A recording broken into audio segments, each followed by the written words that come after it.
In episode 23, I chat with new Gastonia pitching coach Tony Fossas. While he takes us through his playing and coaching career, sit back and learn from the mechanic.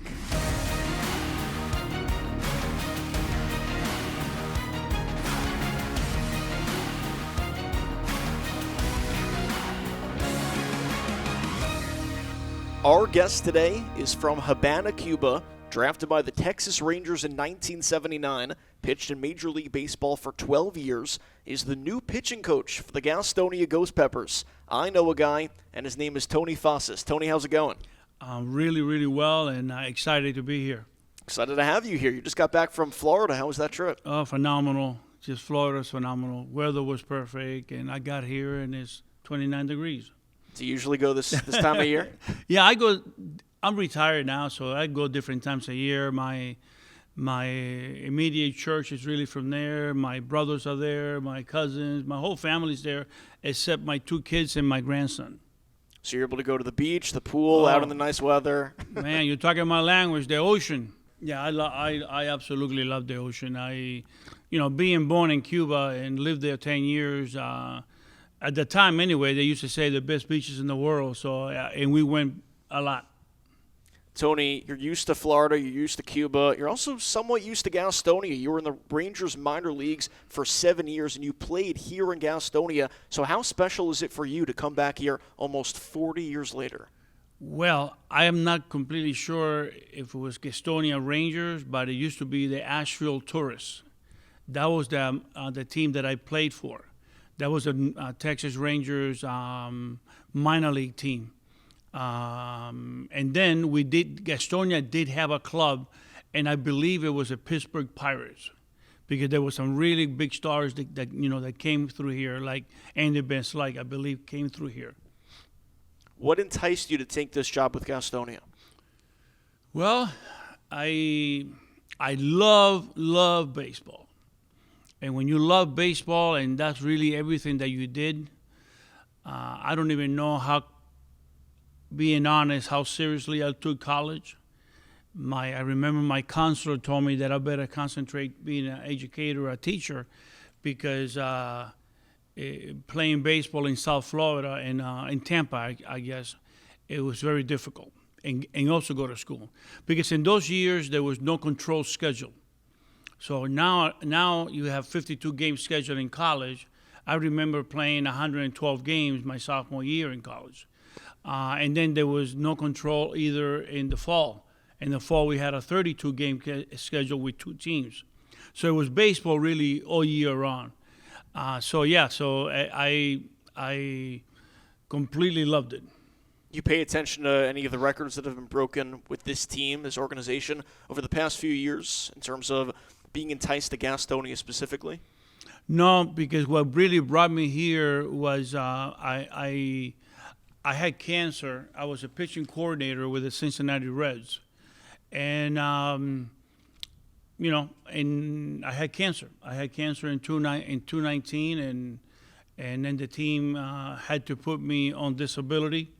So I went through 2 or 3 years that my life was very much controlled with everything I ate. I couldn't do really anything.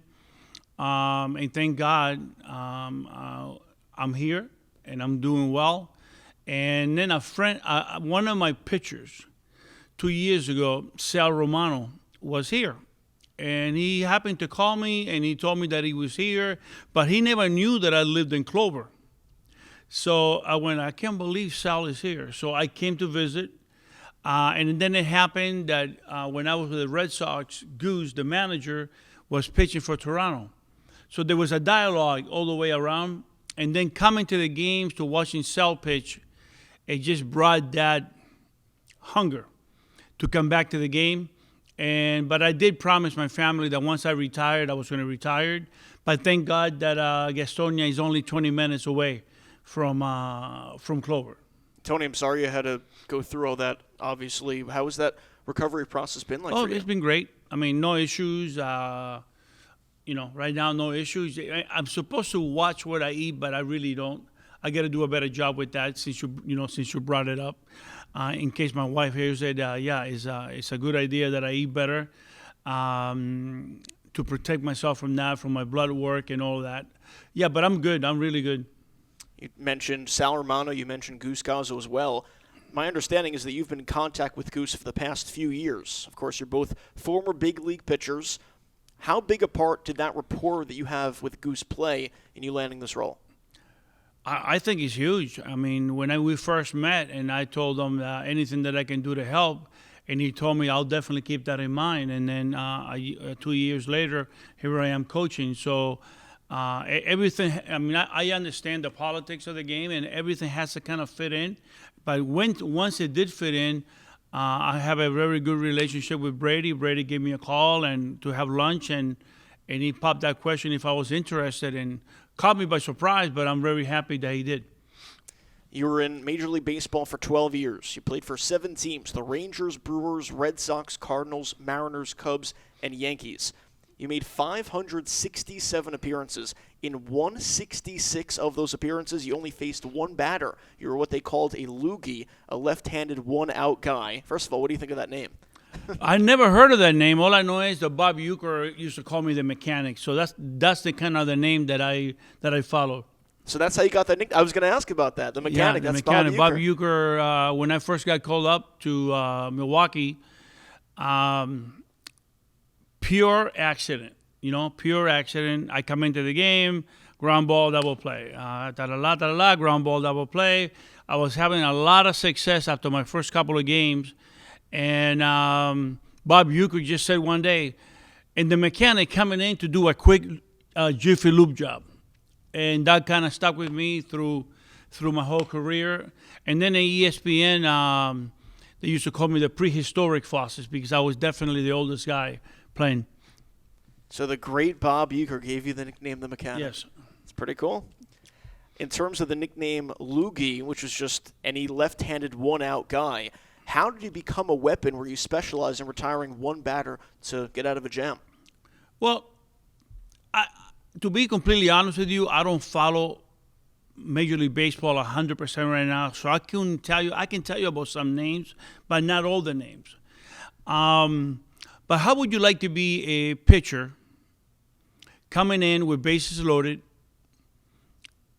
set 7 2/3, Roger Clemens just finished pitching, and they ask you to come in to replace Clemens with bases loaded, his runs, and if you don't get that guy out, you lose the game.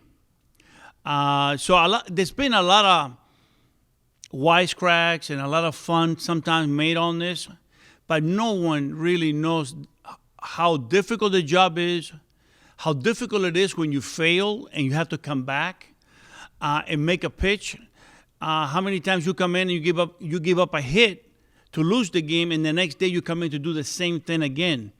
What's really going through your mind? And I think that that's really one of the things that Major League Baseball is missing right now, the mental part of the game, how to teach young people to come back from difficult situations. And also to defend my class, my other left-handers that did that kind of job, like Rick Honeycutt was my hero, but he's the first one to do it with Tony La Russa. If not, I would have been a teacher. It became part of the game and a really good part of the science behind the game, the strategic part of the game, that you're coming in to face Barry, Rafael Palmeiro, Robin Ventura, Wade Boggs, Don Mattingly, Mel Hall. The names in those days were countless of really good left-handed hitters that were veterans and young guys that were just very good. Now, you bring up Major League Baseball, of course. There was the rule change in 2020. Pitchers have to face a minimum of 3 batters. Do you like the rule? It's a terrible rule. I mean, it's a terrible rule. People that make these decisions, they assume that a fan wants to go home early, and you're paying, $100 per ticket, and you're paying beer for who knows how much and Coca-Cola. I mean, why would a fan want to go home early? So I'm not really a proponent on this at all. I mean, people that sit down and want to think of rule changes, like, has anybody really stood on the mound with bases loaded and you have 15 seconds to throw the ball? Has anybody really gone to bat and you have to get there right away, but you're in a very difficult situation? I think that's all part of the science of the game. So that's just me. But I'm out of the game, so it's okay. Well, playing-wise, but coaching-wise, you're not. How are you able to adapt to all these rule changes as a coach? It's great that I'm not the manager. I just get the guys ready and give my wisest recommendation of who to bring in. You're not the manager, but still as the pitching coach, you have some influence in helping advise these Gastonia pitchers. So how hard is it when you know you might want to go with a guy for one batter, but you can't? Well, you can still go with a guy with one batter, but you can bring a guy in with 2 outs. You can get 2 outs and you can walk a guy on purpose. Each situation kind of tells by itself as the game goes on and in the strategic part of the game, especially later in the game when it's a win and a loss. But it definitely helps if you can get a left-hander that can keep left-handed hitters under 200 and keep right-handers under 250. That makes a very special guy.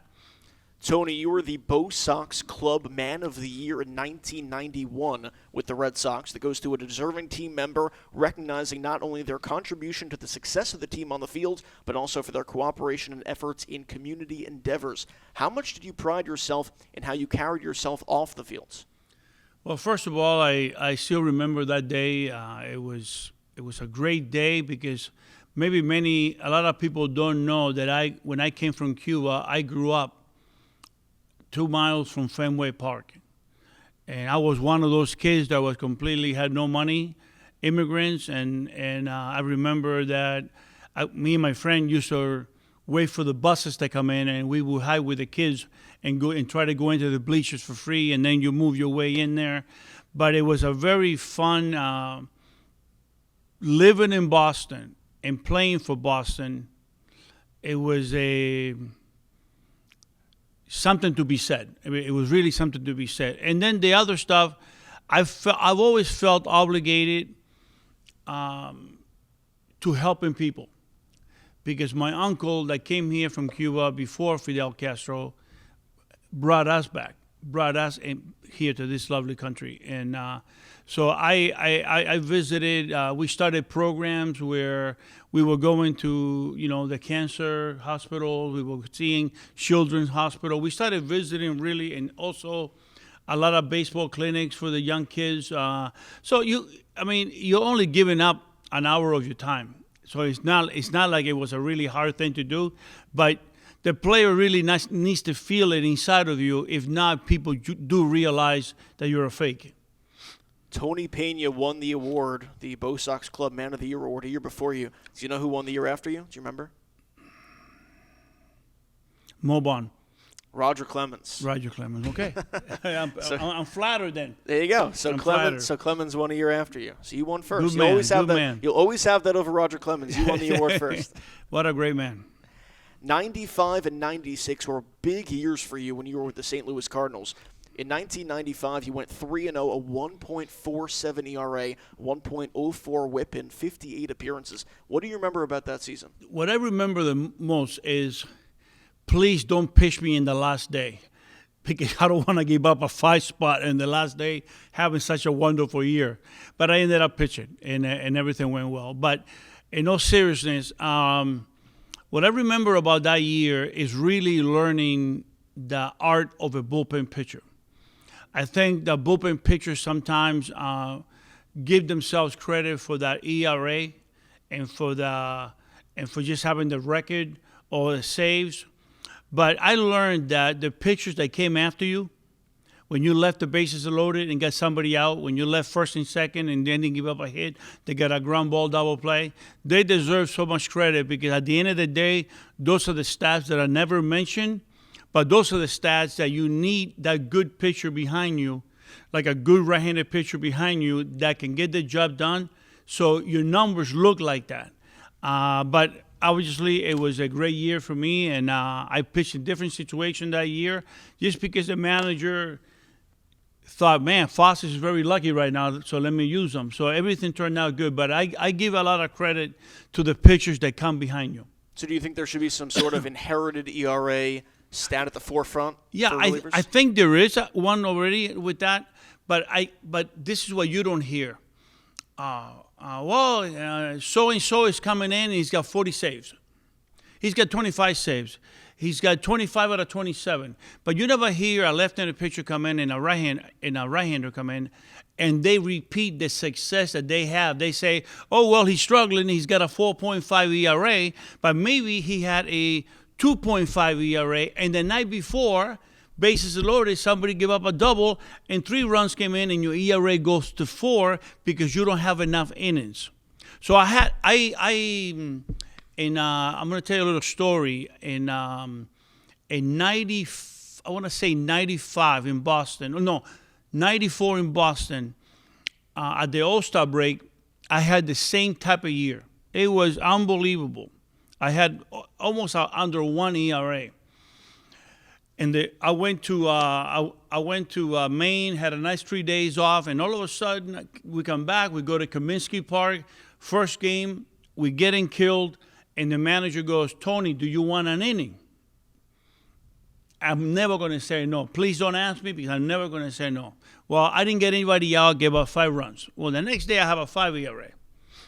And I was down. I was down in the field. I was going, I can't believe it. I can't believe you worked so hard for something. And in one game, and that's what everybody's talking about. Fossas got a 5 ERA. But I had a pitcher by the name of Dennis Lamp and Jeff Ridden. They saw me stretching. And right after stretch, Jeff Ridden, love him to death.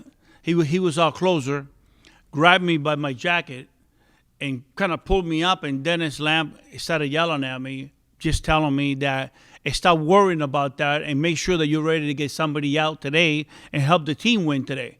So that type of leadership in a team, coming whether it's your pitching coach or from someone, is super important because then everything changed. Everything changed for me after that. Did moments like that influence you to want to be a coach? Oh, yeah, I always wanted to be a teacher. I've always wanted, when I left the game, I just felt a lot of guilt that I was never there for my children and my wife.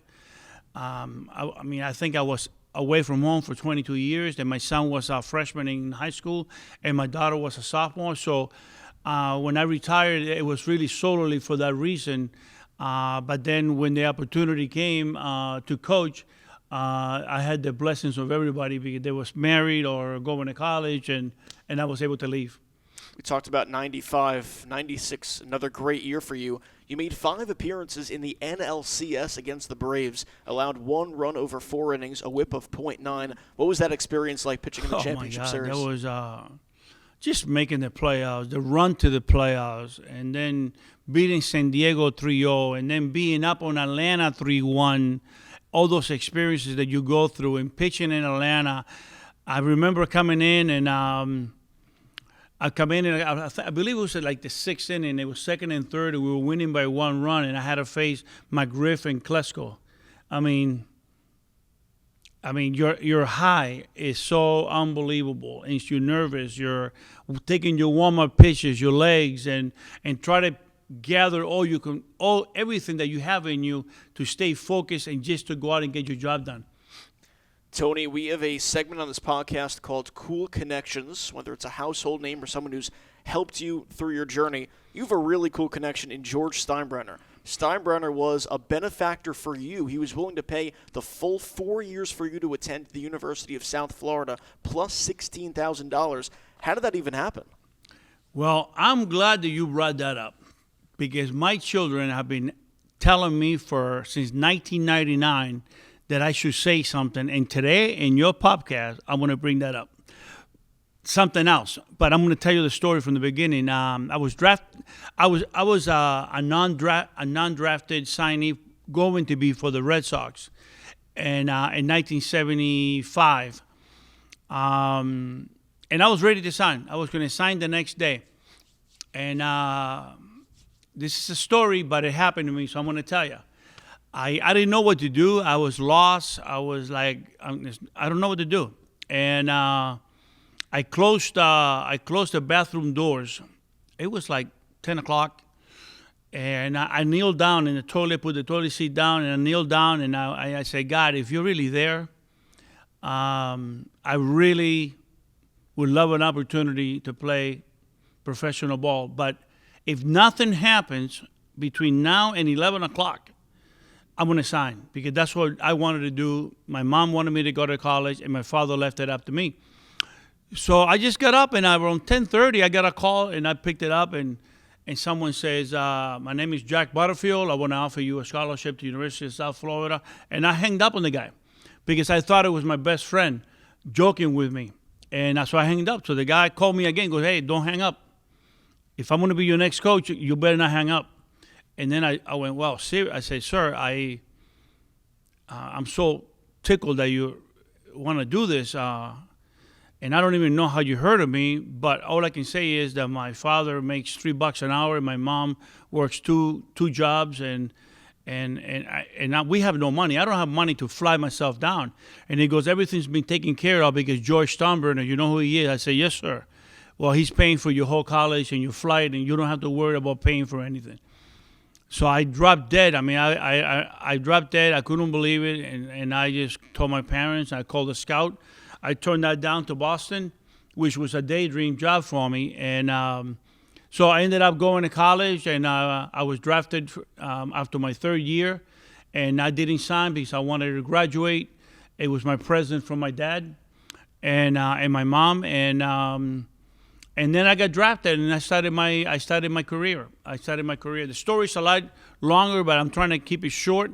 But then I happened to sign with the Yankees in 1999. I went to Columbus, and they called me up after maybe 3 weeks. And I'm pitching terrible. Joe Torre wasn't there. He's the one that knew me well from St. Louis. Don Zimmer was there, and we were acquaintances, you know. And you're the Yankees, you're trying to win, and I'm pitching like crap. So I'm being used a little bit different, but I'm pitching terrible, no excuses. And I want to say 5 games, like 3 weeks later, I got sent down, and then I broke my hand on a line drive, and the doctors in New York told me that you should really consider calling it because you might have arthritis the rest of your life if you continue playing like this. So it's done. The Yankee, I go home in August. I tell them that I'm ready to come back. I'm ready to go. I've been doing bullpens. The Yankees go, that's great. You release. So I was released. The Yankees ended up winning the World Series, and the players treated me great. They sent me a bonus for being a part of the team. What a team, great leadership with Jeter and Bernie Williams and Posada. Those guys were unbelievable. And but then I don't get a ring. This is the part that I want this to go far. Me and myself and other players that played for the month of September, or they were there for a month, did not get rings. So I sent a letter to Mr. Cashman and asking him that I felt that I was only talking for myself, that I felt that I deserved this. I felt that I've been in the game a long time, and whether I only got one guy out or not, it was part of the team. And he answered me back very politely. He said that him and Joe Torre made the decision that those players were not going to get rings. So I didn't get me and other guys did not get rings, and that's the question that I have for Mr. Steinbrenner Jr. Why would I have not been given a ring, and other players were not given a rings, and limousine drivers got rings, and restaurant owners got rings, but the players that actually played did not get rings. But I still thank Mr. Steinbrenner with all my heart, because I would have never gone to college. I would have never gone to college and become the person that I am if he was not there. And God did not put him in the right place at the right time for me. Paid for your college, knew you personally, but couldn't give you a ring? Well, he was. I don't think he was around then. I think that I'm not sure if he had passed away already. So this was more a decision by the front office. Okay, so the decision made like in the mid-2010s, you're saying? No, it was made in 1999. He didn't pass away until 2010. So then that's a question that I would always have in my own life, that it would have been really a fulfillment of a dream, not only to have been a part of that team, and at the end of it, I don't have a ring. Hal Steinbrenner, Brian Cashman, this is a message to you. In case you're watching or listening to the Pep Talk podcast right now, Tony Fossas wants his 1999 World Series championship ring. Not only me, but the other players that also deserve it. We know you're busy. We know you're busy right now. Oh, they are busy man right now. They are very busy. Moves, but drop what you're doing. Drop what you're doing and get this man and all the other players their rings. Man, I love you, man. I love you. All right. Hopefully he reaches them. You never know. Very, very cool connection, though, with George. Tony, what steps do you take to connect with younger pitchers? Is really communication, complete communication. I think being a father really helps me in that. And I think being in the minor leagues for 10 years really helps me with that. And never forcing a pitcher, never force anybody to do something that you think is going to help. They need to come to you and look for help. They need to look for you and say, hey, can you help me? What do you think about that? What do you think about that? If they don't come to you, I'm just a pitching coach, and I will do the best I can for the Gastonia. But I would not interfere in what they want to do over what I think they should do. You think it's an advantage you pitch at the highest level? Do you think that earns their respect right away? I would say that any pitcher that is any pitcher, any player that is an independent ball or minor league baseball that doesn't take advice from someone that is taking their time to make them better, but it's still their choice. Because the first thing that I asked myself when I was in those situations, here I am in Mexico. Here I am in Colombia, released in Colombia, released in Mexico. Here I am in Dominican, released in Dominican. And you think that you have it all figured out and you're still doing the same thing over and over and over again. And that's would always be part of my message, that I was in Puerto Rico and Dale Mahorsek and I were playing catch. And I did something stupid on the field, like throwing sidearm, and he goes, Tony, that's you right there. That's the way you should pitch, because you got to do something different. And I said to him, well, now I heard it all, Dale. Now you really want me to look like an idiot. Okay, well, on that same day, I warmed up normal. I'm in the game. I threw the ball normal. I turned around on the mound, and I had little tears in my eyes that I just felt I wasn't going nowhere, and my dream was going nowhere. And Jack Howell, Bobby Bonilla, and Wally Joyner were coming up to the plate. And I went like, you know what? Here goes nothing. And I did it. I struck out all three of them. I struck them out in 9 pitches, and none of the pitches were strikes. They all swung at him. After the game, a guy that was like, 80 years old, I don't even know who he was, came looking for me saying, I really enjoyed how you pitched today. And I thought the guy was joking with me. And that's why you always got to be careful who you're talking to, because you never know who you're talking to. He was a GM for the California Angels. He brought me to Major League camp that moment. And that's how my career started changing. 12 years in the big leagues, then 12 years coaching in the Reds organization for you. You got a promotion in the Reds system in 2018, becoming the minor league pitching coordinator. Is there any pitcher in particular you're proud to say you helped develop? I know you mentioned Sal Romano as well. I mean, he was one of the pitchers that I had. I mean, there are several that got to the big leagues. But I'm probably my number one guy that I had to really work hard for maybe 3 or 4 months. It was with Aroldis Chapman, Billy Babasi, and called me up on the phone, asking me in my off time that we had signed this Cuban pitcher for a lot of money, if I could be there for him, picking him up at the hotel, where he was living, and taking him to workouts, flying him to Arizona. And that was a really large progress, but I learned a lot about my land also in talking to him. He was very well educated, and he was telling me that the national team in Cuba makes 50 cents a day. So here you got a 19-year-old young man, that just signed for $30 million. So you can just imagine everything that you go through trying to deal with that. So I think that's That's the one that I can think of, that now I see him and I meet him now and I talk to him and we hug each other, and he's kind of like a complete different guy. The mechanic and the Cuban Missile In the working Cuban with each Missile, other. my God, fine tune. We have a Pep Talk segment. New name of the podcast is Pep Talk. What is the best advice you have been given? And then also, what's the best advice you've given to a pitcher? But first, we'll start with best advice you've ever been given. The best advice that I was ever given, I was a sophomore in college. And everything that this guy talked about, I rebelled, and I never did it. I mean, I at that time in my career, I thought I had everything figured out. I knew that I was going to be a high draft pick. There was a lot of things that I knew, but I wasn't very consistent or successful. This coach's name is a Hall of Famer, Robin Roberts. Look him up because his history is really incredible, phenomenal.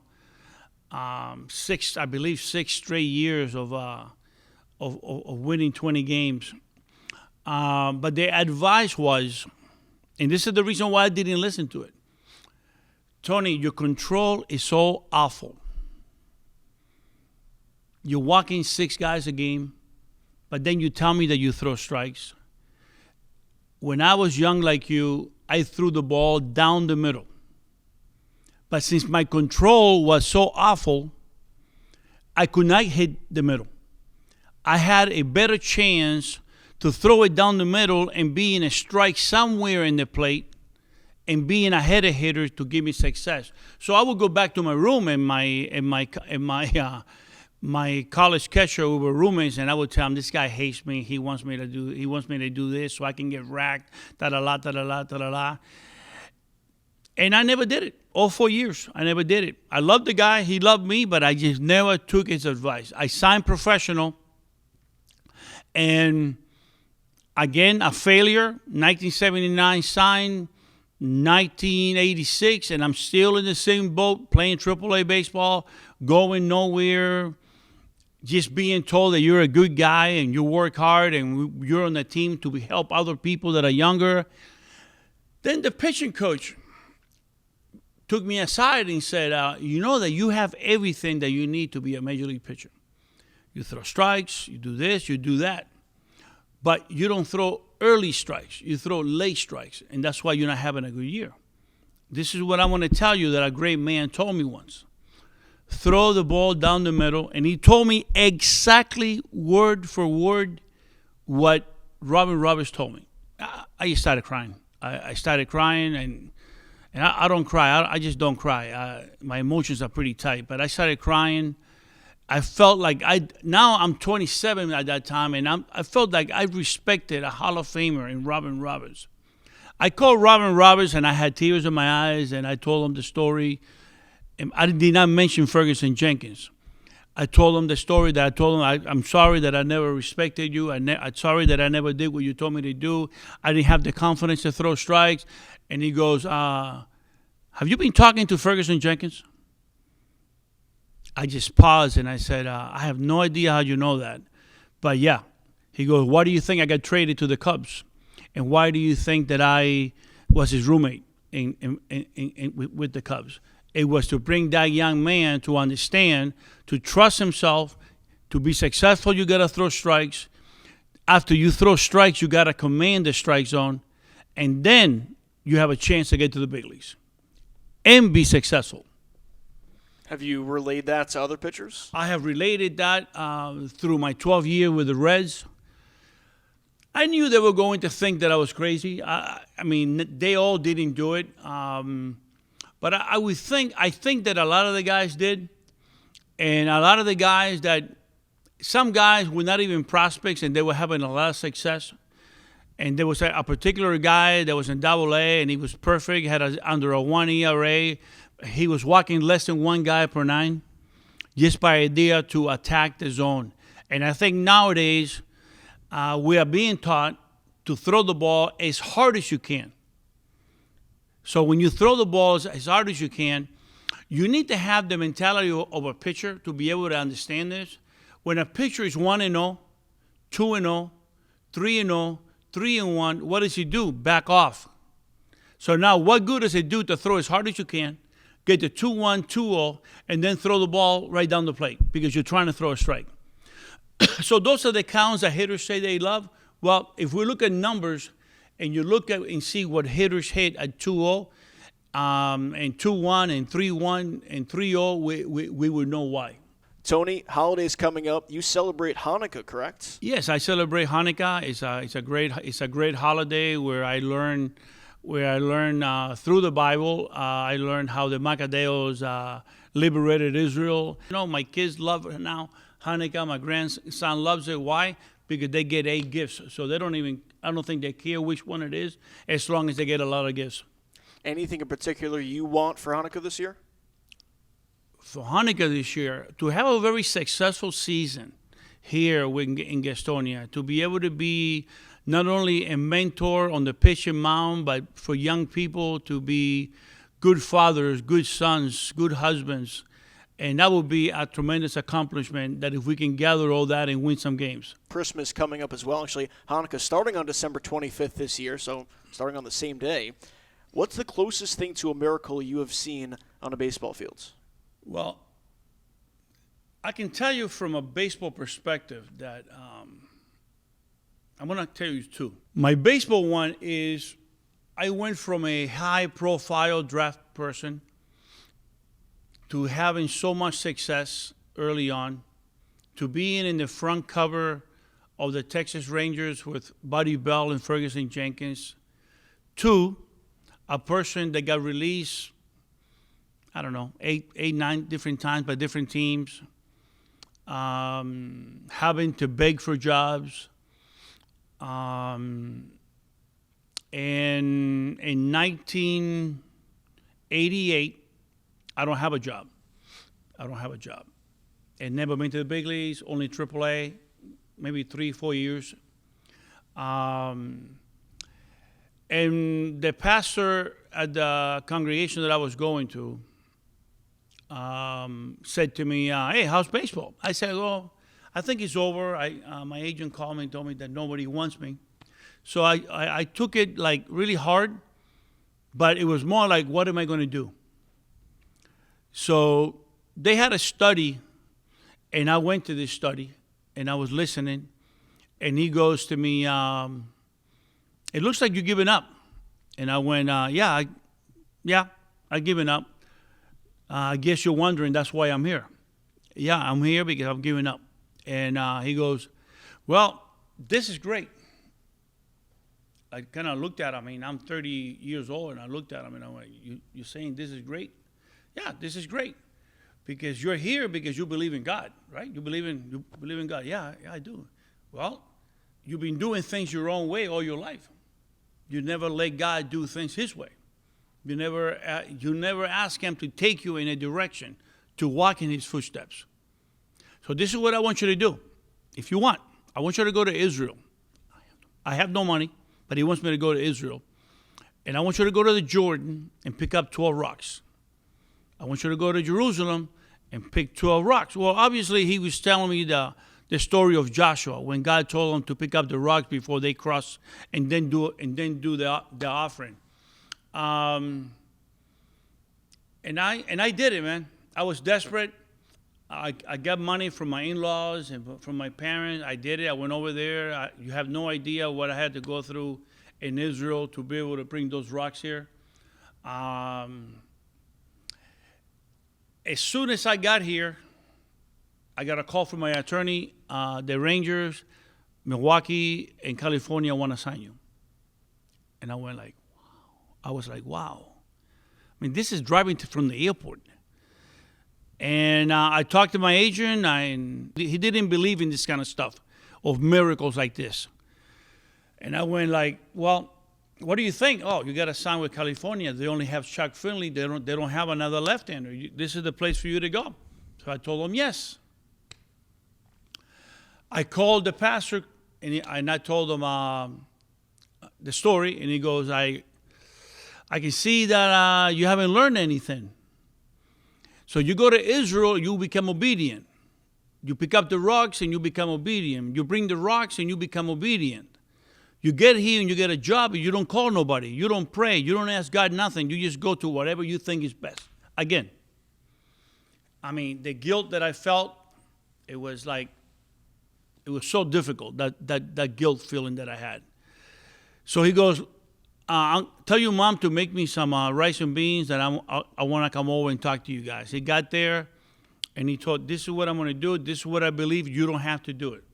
He took out 3 pieces of paper, put the 3 teams on, and he shot them like in the old days, how you would shoot lots. He shot them up against the wall. Go pick one up. I picked one up. He says, you sure you want to do this? I said, yeah. Milwaukee. He goes, I said, Milwaukee. I said, I told him, you know, they have Teddy Higuera, Nieves, Plesac, they have Paul Mirabella. I have no chance. He goes, what is no chance to you is a miracle for God. And I went like, I called my agent. I said, you know what? Don't even ask me why I'm doing this, because you're never going to understand, ever.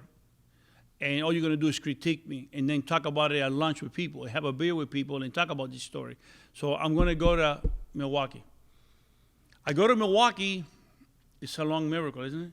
I go to Milwaukee. I'm in minor league camp. My first game, no outs, 5 runs. Second outing, 2/3, 4 runs. Third outing, 1/3, 3 runs. I get a call from my attorney that they're going to release me.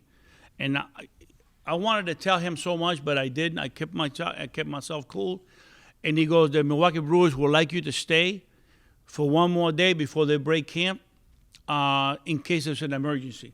Well, I told him yes, that I would stay out of respect. I stayed. I was going through the motions. And all of a sudden, in the 5th inning, there was bases loaded, nobody out. The starting pitcher swallowed some chew, and he started throwing up in the mound.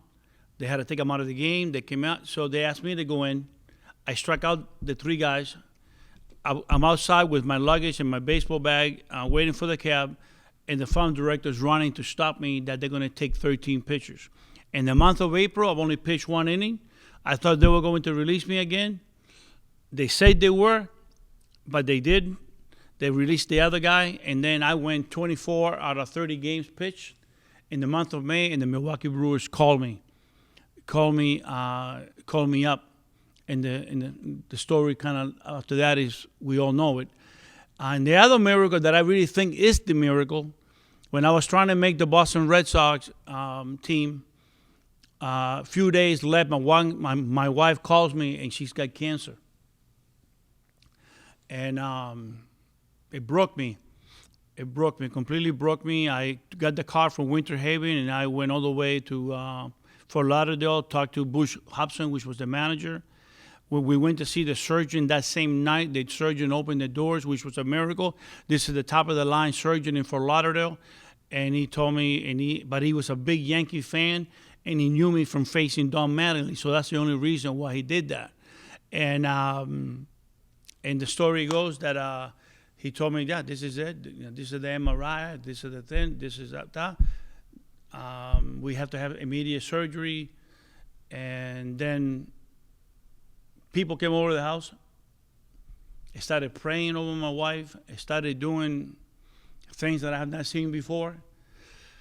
And my aunt came to me and said, your wife is going to be good. She's good.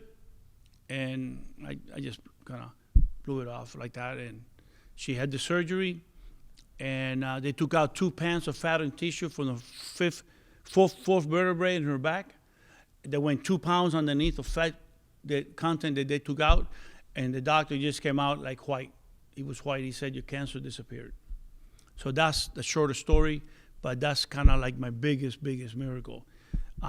Going through that stage with my wife, and other things that happened that we can do in another podcast, but I don't know how. I've talked a lot. I don't know how long even we got. No, it's cool. It seems like you show a lot of gratitude for a lot of things that have happened in your life, which is really special. Yes, I do. Just coming to this country was a big gratitude that I'm still grateful.